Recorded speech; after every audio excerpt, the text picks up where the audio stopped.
So I'm just going to film rather than doing pictures. This is me and my fiancé, awkwardly trying to find a nice angle for a picture of ourselves with the mountains to send to our family. Bye, doggy.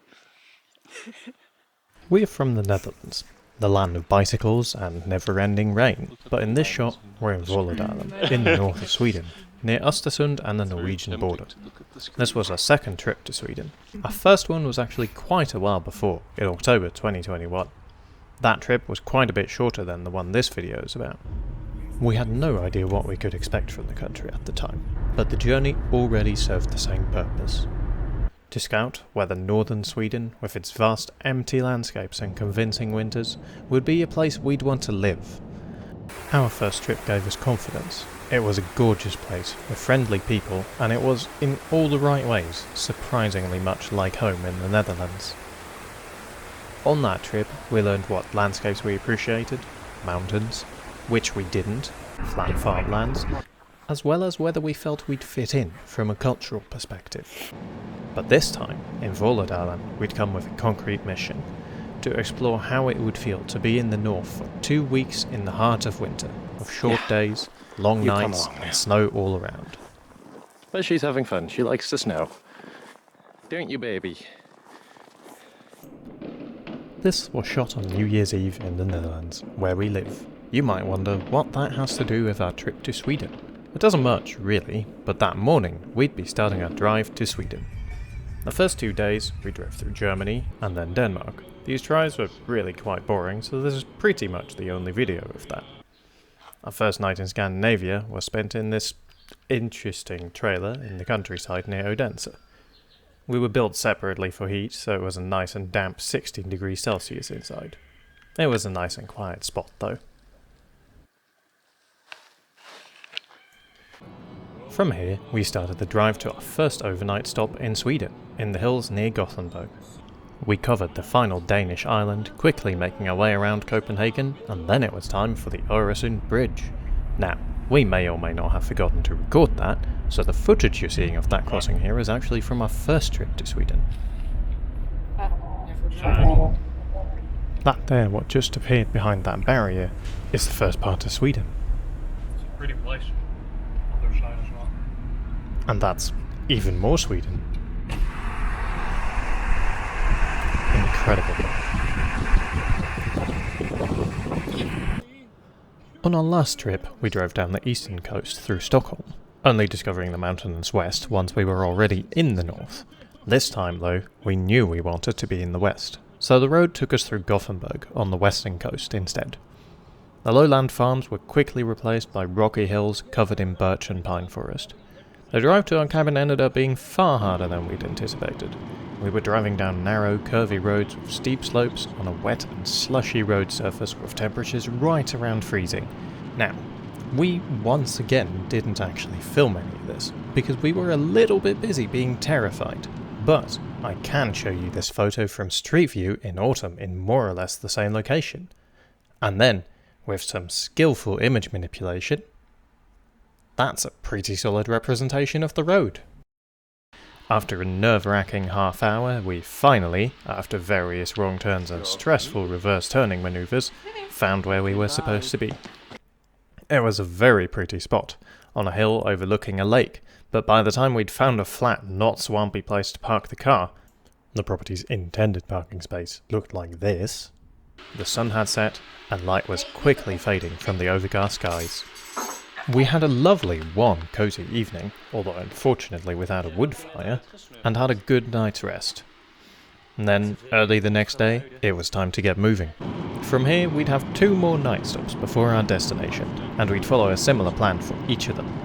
Get up in the morning, walk the dog, pack our stuff, clean the cabin, and then, as the days got shorter and shorter, get driving before 11 AM so we'd arrive before dark. We quickly made it out of the built-up area around Gothenburg, and then snow started coming down. We'd be well north of Oslo and Stockholm at the end of the day, and from this point on, we'd be driving through snow and ice for the majority of the next 2 weeks.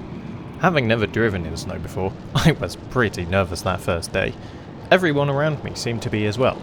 We'd be driving on 2-lane highways in each direction, but no one would ever leave the rightmost lane. As we crawled north though, some cars did start to overtake. These were northerners. Unlike the people south of Stockholm, they were used to the snow. They knew how their car would handle and drove in it confidently. I did not share that confidence. Not until I got stuck behind a snowplow going a whopping 30 kilometers an hour did I dare to overtake. And even then, I only did that because it would take us 15 hours to reach our destination if I didn't overtake it. I was horrified, and let me tell you, a snowplow is not a good first vehicle to overtake. They're wider than a regular car, so you need to move past the icy ruts in the left lane. They're going so slow that if you were stuck behind them already, you'll have to accelerate significantly while overtaking, and to top it all off, they're flinging snow and debris everywhere, so you'll be buffeted by that and the resulting air currents as you pass.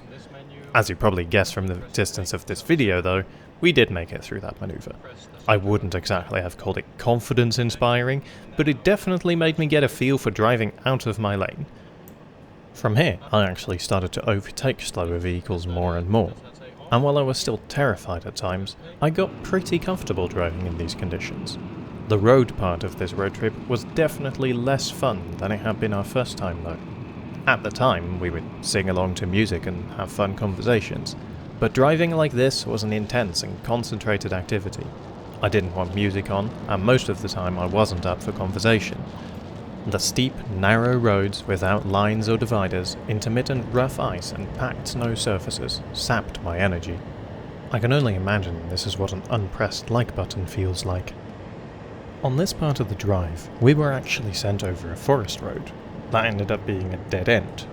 We pulled up to a big sheet of unbroken snow, with a navigation saying there was a road there. If there was one, it was buried under close to a foot of snow without any markers. We ended up finding another route to our cabin, but at this point the sun was setting and we were driving farther and farther from the nearest town. We were finally within a kilometre of the place when we realised our poor front-wheel drive Volvo with unstudded tyres would have to climb a horribly steep slope with half a foot of unbroken snow on it.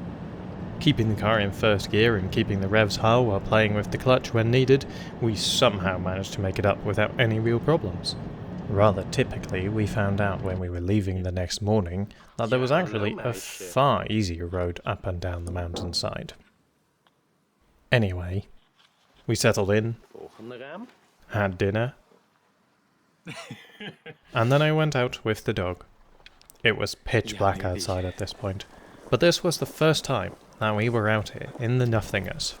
A house ahead, and a broken down shed here.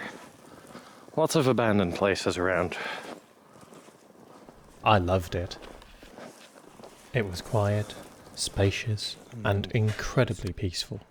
Being honest, it also made me a bit nervous.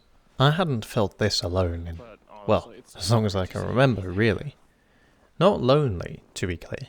It wasn't a very negative feeling, but knowing there's barely anyone around and there's wild nature all around you, it makes you feel small. It's best wel donker.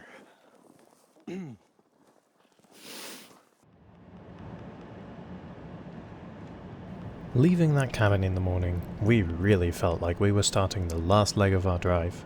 That day, we'd be making it to Sveg, a place we'd driven through on our last trip, and which we saw as the southernmost part of our area of interest. As we drove on, the snow got deeper, and the world around us less populated. I was starting to feel that, at a certain point though, it was so snowy and desolate that more of it didn't make that much of a difference anymore. But then the mountains appeared. Distant verticality would swallow the world, creating far horizons intermingling with fog and clouds. I love mountains, and driving through these sorts of landscapes gave me an immediate sense of awe.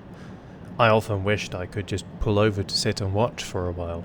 Sadly though, pulling over in pretty spots gets surprisingly tricky when there's 2 feet of snow piled up next to the road.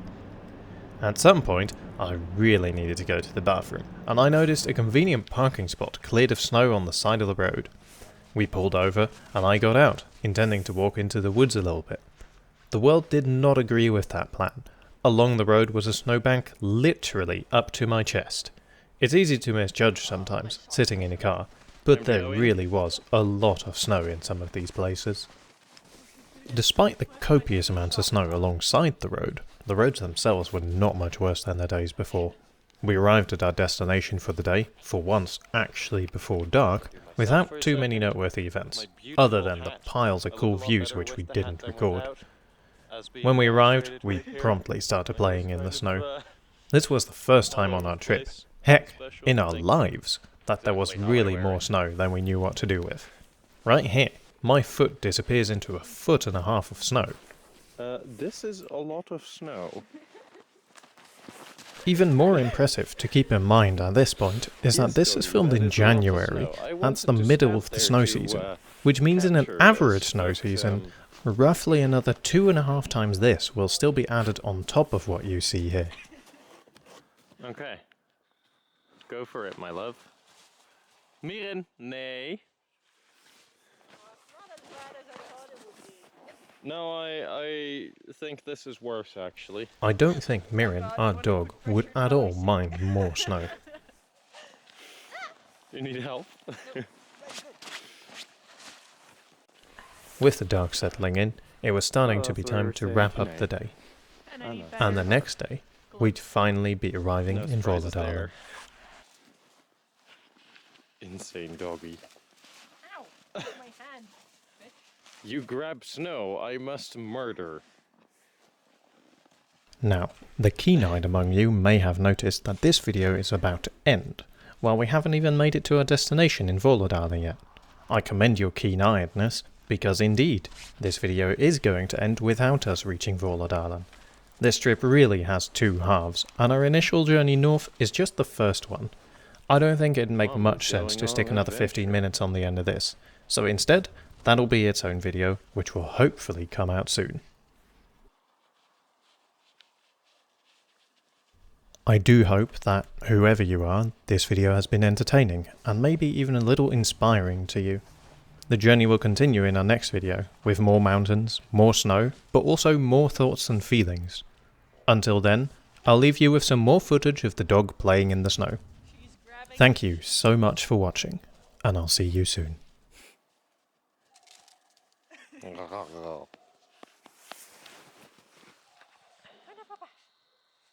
Yeah.